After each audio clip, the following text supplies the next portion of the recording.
Selamat menyaksikan.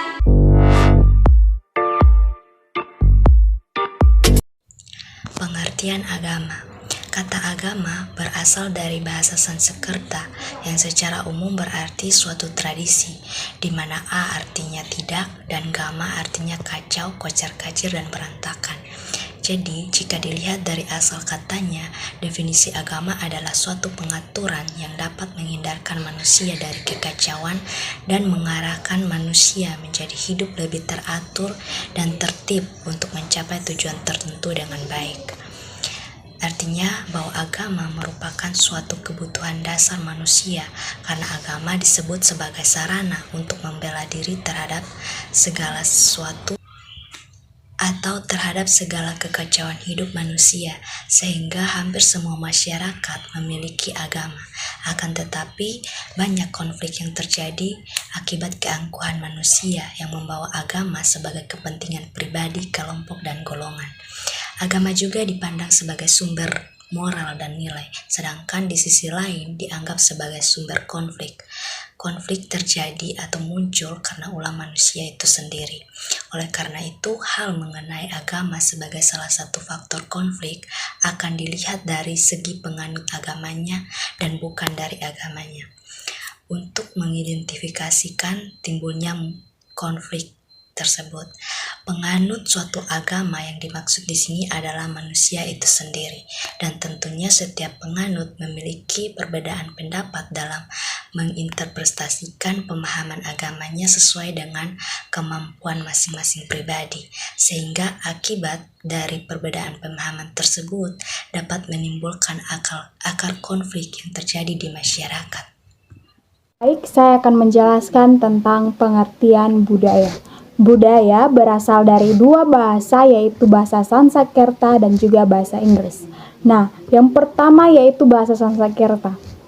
Bahasa Sanskerta yaitu budaya, yang artinya dalam bentuk jamak yaitu budi, yaitu budi atau akar. Sedangkan dalam bahasa Inggris yaitu kultur, yang berarti yang berasal dari bahasa Latin yaitu colere, yang memiliki arti mengolah atau mengerjakan.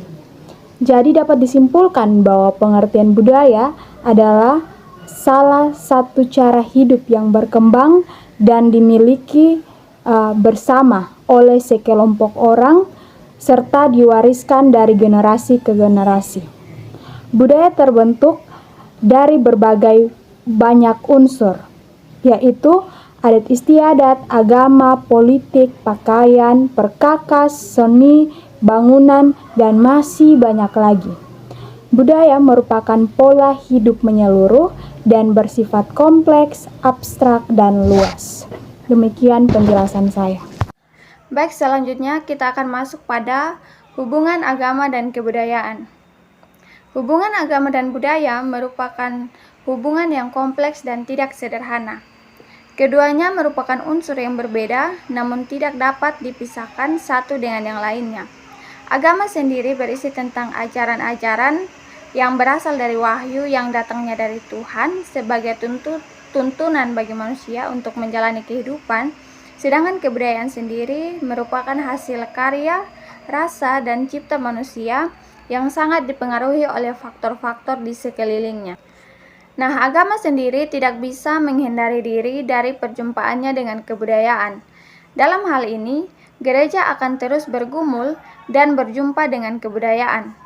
Sebab dapat dikatakan bahwa Injil tidak hadir dalam ruang yang hampa, melainkan dalam kehidupan budaya dengan berbagai ciri dan nilai-nilai yang telah berlaku dan dipraktekkan oleh masyarakat tertentu. Ada sekelompok masyarakat yang menerima Injil atau agama sekaligus membungkusnya, yaitu adat Kristen Barat. Tetapi ada juga yang menerima dan memisahkan dari bungkusnya, lalu menimbulkan adat-adat baru di tempat-tempat tertentu yang berbeda dari yang pertama kali diperkenalkan. Sementara dari pihak Injil terhadap budaya, Niebuhr mencatat 5 sikap, yaitu yang pertama sikap radikal.